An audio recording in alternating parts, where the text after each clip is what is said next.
Hello, big boys and girls, parents and grandparents, and everyone interested in AI and robotics. I'm Anastassia, and I am bringing to you AI Snacks with Romy and Roby, a podcast for technology muggles, not wizards. My show translates AI and robotic technologies from difficult to easy to understand. My show accompanies my book project, a Romy and Roby series, which I write for children aged 7 to 14. While AI changes the world around us, children have to learn about AI and robotic technologies. I don't believe that one can force knowledge on people, so I try to educate kids in the most entertaining and funny way.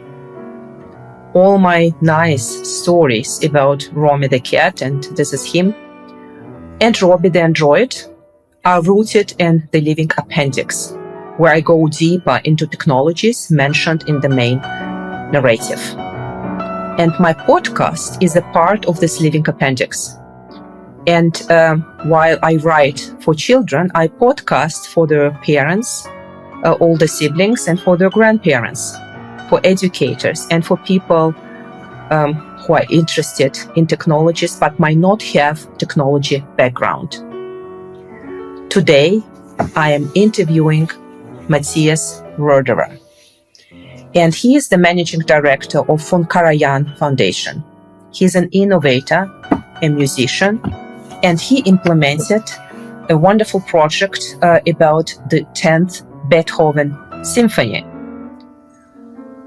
This was about asking AI to finalize Beethoven's work. Beethoven started his 10th, but he could never finish because he died. And there's a question, how does this project relate to what is going on in my book? Roby, the little android in my book, likes to compose poems while using generative AI. And generative AI is a technology that Matthias' team used while writing with Beethoven and finalizing the Beethoven 10th Symphony. And at the end of our conversation, there will be a short reading from my book demonstrating just those generative AI capabilities. So now let's go into the interview. Matthias, welcome to the show. And where are you calling from? Hi, Anastassia. It's great to be on the show. I'm calling from Wolfsburg in Germany today. I'm in the hotel. So I guess you are with one of your automotive clients. What could one possibly do in Wolfsburg? Yeah, it's a beautiful city that has a lot to offer. This is wonderful. So, Matthias, could you maybe introduce yourself to my audience and tell us how did you get to where you are today? And please tell us as well, how did you start working with machine learning, with data, and with AI? Yeah, I'd be happy to do that. So my name is Matthias Röder. I'm the managing director of the von Karajan Institute in Salzburg. I also am very active in the field of music and technology. I'm the founder of the Karajan Music Tech Conference, and I was the director of the Beethoven AI project, which was a very interesting project. I'm sure we're going to talk about it later on, where we finished Beethoven's 10th Symphony with the help of an AI. My background is that I'm a musician. I actually studied classical guitar performance and then went to do a PhD at Harvard University in musicology. And this was about the time when I started to get interested in computer science.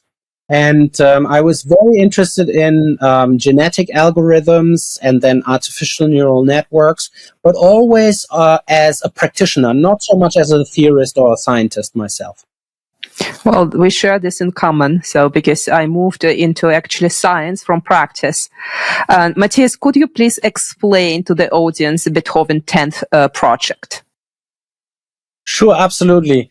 So first of all, Ludwig van Beethoven, of course, one of the great composers of humankind's history, was someone who composed 9 symphonies. And what people don't realize is that as he was working on the 9th symphony, he was also working on what he called the other symphony, would have been his 10th. And Beethoven was a kind of composer who collected ideas very meticulously. He had bookshelves full of sketchbooks where he recorded all of his ideas about music. And he would be working with his sketchbooks. Before he would actually sit down and compose a piece, he would rearrange ideas, change them, combine them in new, different ways.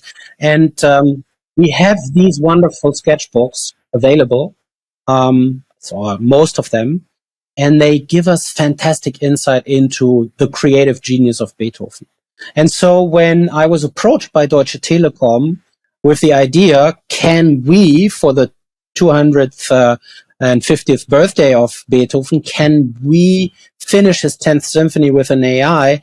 I immediately thought it's going to be super hard, but it is possible because we have all of that material by him that wasn't finished. And I knew we had technology that was, just coming out at the time, transformer-based architecture of deep learning, so to speak, that would allow us to continue these sketches in his style and then work with that. So that's what we did, and it was a big team, as you can imagine, with computer scientists, composers, music theorists, and lots of assistants from the world of musicology to actually prepare the training data set. Yeah, and actually music is a wonderful medium to work with AI because it's a sequential medium, right? Like language, like text, poetry, writing. And still, to my knowledge, it took the team over 2 years to curate the data set. So you really engaged a lot of expertise into this exercise. It was not a given, even if we possess libraries of Beethoven music, and even they are I guess, thousands of PhDs who dedicated time and effort to explain Beethoven to us and to comment on his work.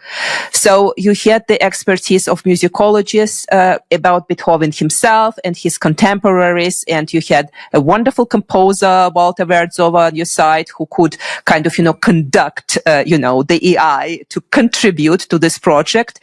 And then you had this wonderful factor, to my knowledge. So musicians, they bought into this exercise, right? So it was not something theoretical. It was a living performance. So could you please talk about this experience? How did you approach an orchestra and how did they react in the first place?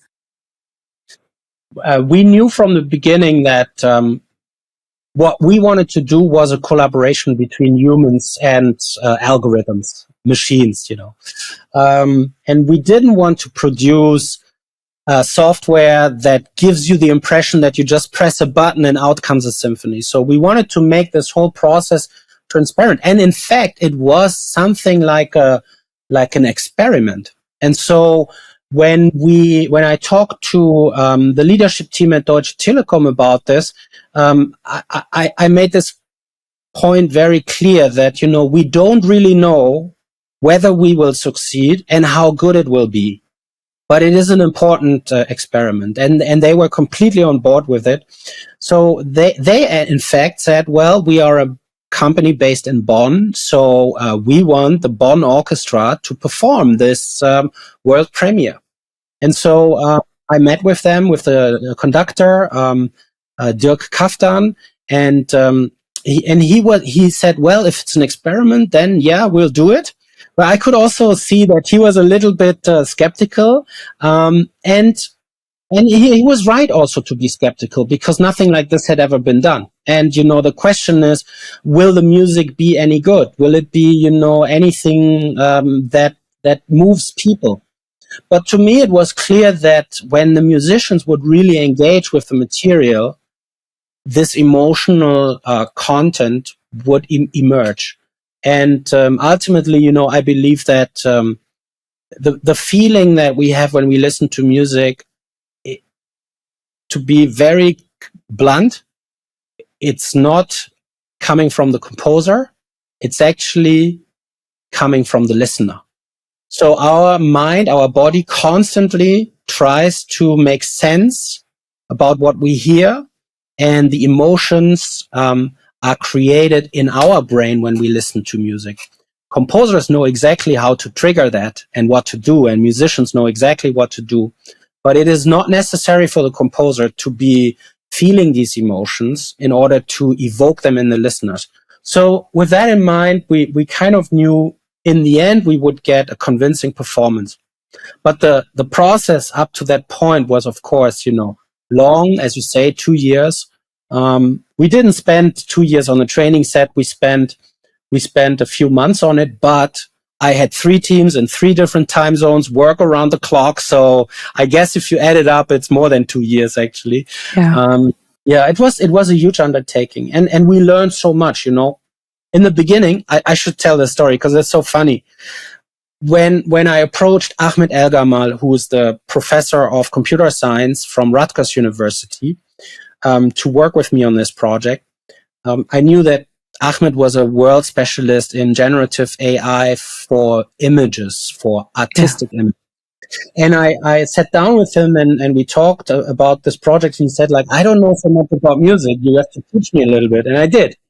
And then he came back to me after a while and he said, look, I know exactly what we need to do. It's not so difficult because music is very much like email autocomplete. And I'm Thank you so much. Yeah. I was second guessing, yeah. But then he explained to me, no, it's the next note is the function of all the notes that's come before, and it makes complete sense, right? Yes. If you sing a melody, the audience will anticipate the next note, because this is exactly what we do in music. Have this interplay between what is expected and what is really coming, and that's, of course, the transformer technology that was invented around 2017. And when we started in 2019, OpenAI had already published GPT-2. So we knew it would work. Music is very much like text. Yes. And actually, this is why it's so valuable to apply your learnings to the text. And I would like, though, before we go into the text and large language model, I would like to ask quite a sensitive question. Obviously, so they aren't like copyrights for Beethoven work, because Beethoven is already, he died. And so those restrictions on copyrights don't apply to his creations. But how do we deal with copyrights when it comes to maybe modern music? And obviously in your main domain, because you are director for Karajan Institute, it's very much a question. So how should we think about copyrights when it comes to generative AI? It's a very important point because it is an important point for any artist always, regardless of AI or not. The copyright is what is the basis for your business. And so I think what we need to understand now that we come into an age of AI is that the copyright is the basis of our business, and for an AI to use your works, 2 things need to happen. First of all, your work needs to be in a representation that the machine can work with. That's one thing. So this is a question of data curation. If you want to be successful as an artist in the age of AI, you need to think about every artistic project that you do in terms of how do I actually archive and encode the data that comes from my artistic experience? And how can I then, in a second step, use the copyright to license this data to the AI provider?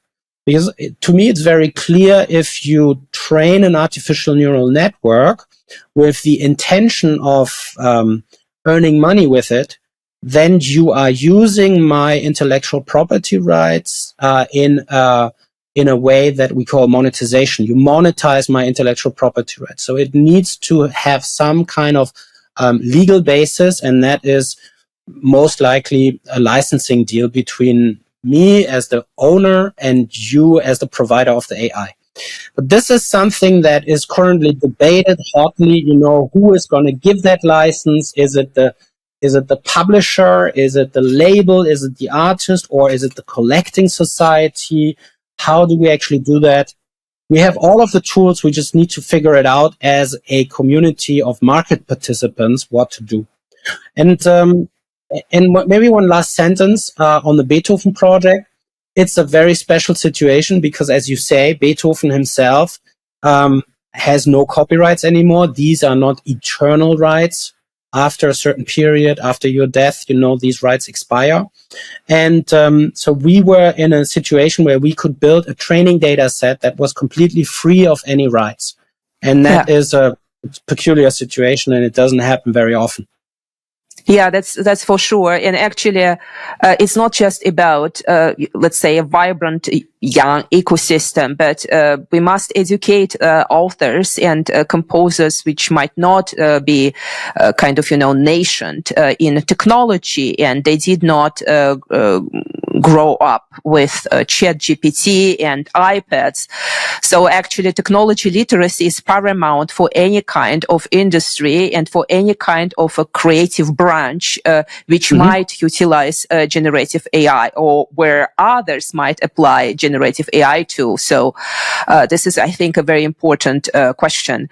And now, I want to add one thing there, because I believe that this new kind of mindset, this mind shift that is required for this, you will see it not only in artists and in creatives, but the same thing is true for a lot of small and medium-sized enterprises. They now are in a position where they really, really have to think about their data strategy, right? Yes. They may not have done that before. So in a way, these very separate realms of our life, art on the one hand and business on the other hand, they share now a common prerequisite, and that is a data strategy. If you don't have it, you're not going to succeed, I believe. This is absolutely true. And just, thinking, wearing my second hat, which is in cybersecurity, and obviously I approach data then from this security perspective, I'm just thinking about the explosion of digital assets across the companies. And when I looked into it in 2012, the percentage of those digital assets in valuation of businesses was in between of 12 and 14%. And now it's over 90. So 90, not 19.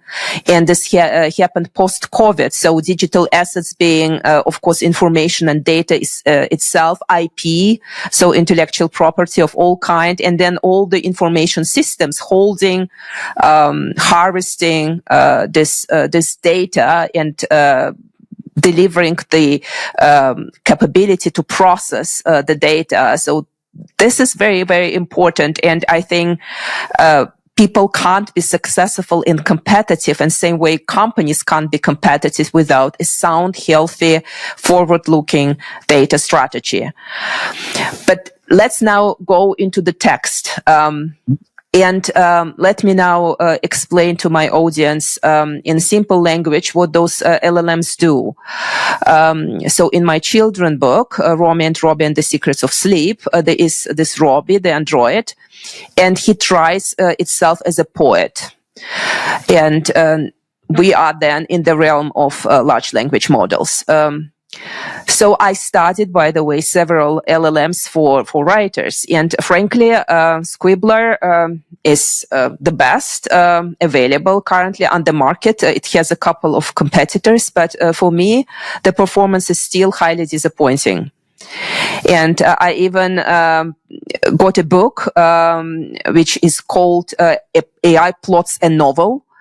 It's by Jonas Martin. It explains how one can write a whole novel with help of ChatGPT, and I must add, unfortunately, a very bad novel it will be, because those people won't curate, the LLM and actually invest time like you did with the Beethoven 10 project to have this treasure of data feeding what will then be linked to the whole creative process itself. So an LLM is a system that is fed an enormous collection of text. And so in current AI companies, those are many hundreds of millions of pages coming from the internet. And then the model operates with this data like it operates with mathematics. For example, it looks at the representation of words and of sentences, and words might be related to each other. For example, a word apple and a word prune are related, so those are fruits. And then there is a representation for this category, which is a fruit. And obviously an apple and a train, they are substantive, but they aren't as relative to each other as, let's say, in my first example, like an apple and a prune. And then obviously deep learning is being applied, and then there's a dialogue system linked to this LLM, and this is a chatbot in form of a search bar into which you can type your questions, your prompt. So you are prompting, you are starting to communicate with the AI system. I would like to ask you, Matthias, have you ever tried to write poetry with LLMs? Yeah, sure, of course. not seriously, but what I did was when I bought my first computer, I was quite old at the time. I was already 20 years old.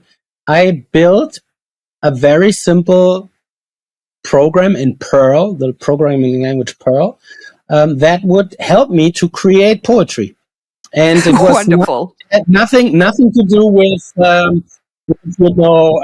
large language models or anything. It was just a huge text file that I had with words and associations, and it would basically randomly pick lines. And then what I realized and what I want to say is, like, I think the interesting thing, and this ties back to the discussion we had about Beethoven, is when you combine the capabilities that come from an LLM with your own thinking, with your own creativity, when you use these LLMs as tools.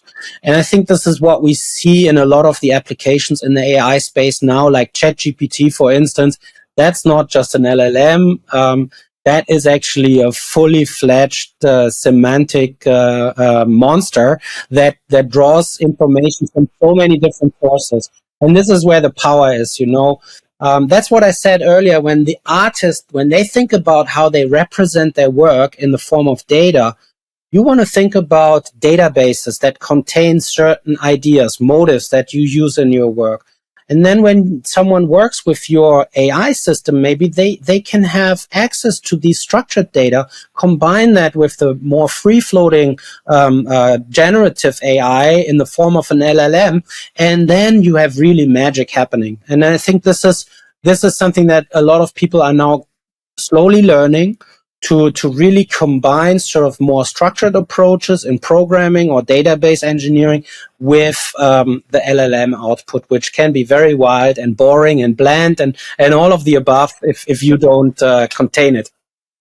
Yeah, but actually I really invite everyone in my audience to try things out and really go into OpenAI, ChatGPT, or try out Bard.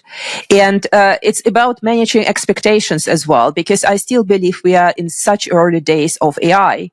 The release of ChatGPT 3 in November 22 wasn't something miraculous for my taste. It was a moment, because obviously I teach AI and cybersecurity, right? So I am in tech. Mm-hmm. But it was a moment of democratization of the technology at the similar way, let's say when Mark Andreessen gave us his Mosaic browser, right? Out of sudden, not only geeks could touch the internet, but it was out of sudden convenient for muggles, not for tech wizards. So and now we are in this moment of AI. But still, I would still speak a word of caution. If you use a lot those large language models, they hallucinate. In one of my next episodes, we will address hallucinations and what is going on technically there. So, for example, in my own life, I asked Bard to give me a list of my own publications. And it invented 2 books, which I have never written. And I was very jealous because I would have loved to write them, but they were not mine, or they even maybe did not exist.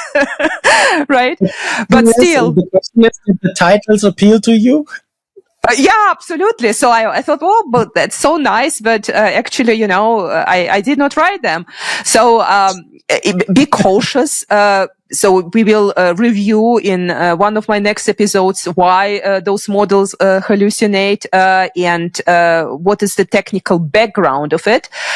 But now let me come to something philosophical. Obviously, Beethoven 10th was a stunning success, and it's demonstrated how actually beautiful a cooperation between a human and a machine could be. Mm-hmm. And you are a musician. So rock legend Nick Cave said, AI may be able to save the world, but not our souls. And that's what art does. Do you agree? No, not at all. Okay, challenge him. But I kind of agree with the second part of what he says. I don't agree with the first part, which might be surprising, because I think that it's not AI that's going to save the world. It's us humans, and we make use of the technology we create, and we have a good chance of solving some problems using this technology. Others will be created. In the end, I believe that, like with any technological revolution that came before it, we're going to see an evolution of what we think art is, of the type of art we're going to do, and we're going to make it human. I'm pretty sure about that, because otherwise, why bother? So in that sense, I would agree, but it's never a categorical black or white. It's always shades of gray in a way. That's a wonderful answer, Matthias. Could you disclose where can we follow your work? And I will put everything into my show notes. My work, I think a good approach is to follow me on LinkedIn, connect there. That's probably one of my main networks right now. I have a website, matthiasröder.com, and infrequently published thoughts there, and you can reach out to me via the website or LinkedIn, and I'd be happy to connect. This is wonderful. And by the way, I really highly recommend Matthias as a public speaker. He talks wonderfully about this intersection between arts and business and technology. And for me, you are one of the pioneers in using AI in a very creative, but at the same time, quite a realistic, sober way. And we are still at the very beginning on what is possible. So I'm really optimistic. Thank you, Matthias, for being here. Thank you so much. Yeah, thanks. And now, dear listeners, I write for children. I podcast for parents. Now it's actually time to invite into the studio Susan Ford. And this is a part of a podcast when Susan reads from my first volume of the Romy and Roby series. And let's see how Roby composes his very first poem.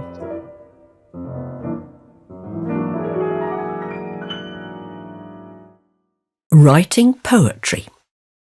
Roby, a little android, arrived in a large bag at a lovely house in Newmarket. He adores his new family and particularly admires Romy, the family's British short-hair cat. Are you surprised if he wants to celebrate his friendship with the cat in a poem? This podcast discusses how artificial intelligence composes poetry.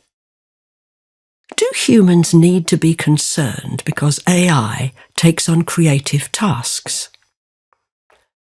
In a couple of hours, the neighbour's rooster announced it was time for tea. Drinking tea was an essential ritual for the family. The most pressing questions were discussed then and there. Besides, this was the only time in the day for Romy to get a treat, a bit of cream, yoghurt or cheese. "I like living here," confessed Roby. "I wish I could be of more use to you guys." "Why do you bother to be of use?" wondered Romy. "Isn't your job to inspire and be a friend?" "I wish I knew," said Roby. "Watching our dad go to the airport, the girl packing for her week in the boarding school, and Mum leaving for work makes me uneasy. It is as if a huge life is out there, which I can't learn anything about." "But you're with me," said Romy. "Just think about how wonderful this is. Maybe you should compose a poem about us," he suggested, noticing that the robot still wasn't convinced. Roby's eyes glowed. A poem! This was an exciting challenge. He began to recite. "In the 100-acre meadow, friends first came to meet, where honeybees buzzed and flowers bloomed so neat. In adventures they would wander, side by side they'd stroll, an ever-learning Roby and Romy, the fluffiest of all. They comforted each other when things went slightly wrong. Romy's paw print left behind, a testament of their bond. Romy taught Roby about nature, every leaf and tree, while Roby revealed the world of gadgets filled with poetry."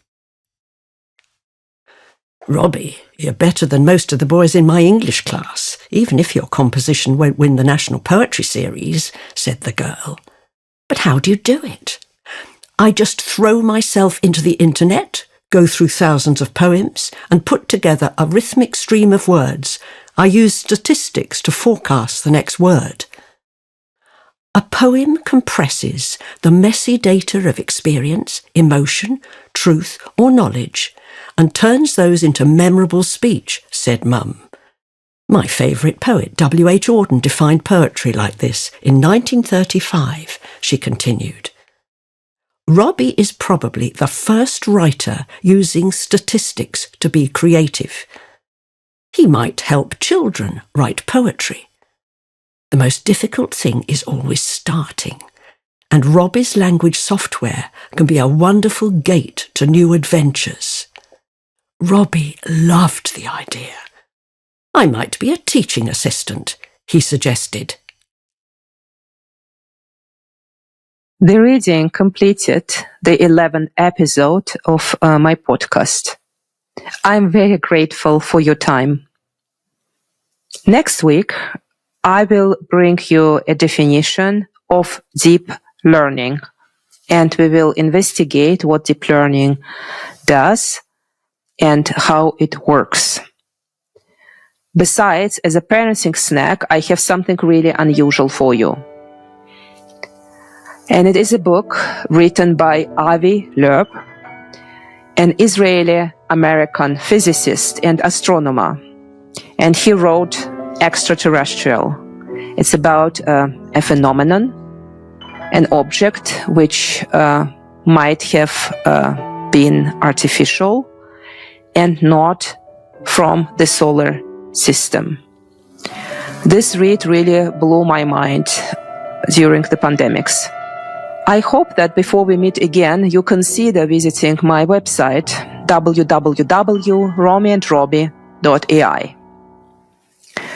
I would be overjoyed if you consider pre-ordering my first volume of Romy and Roby's series, Romy and Roby and the Secrets of Sleep. It's dedicated to quantum computing. Your pre-orders help my writing and they fund this very podcast.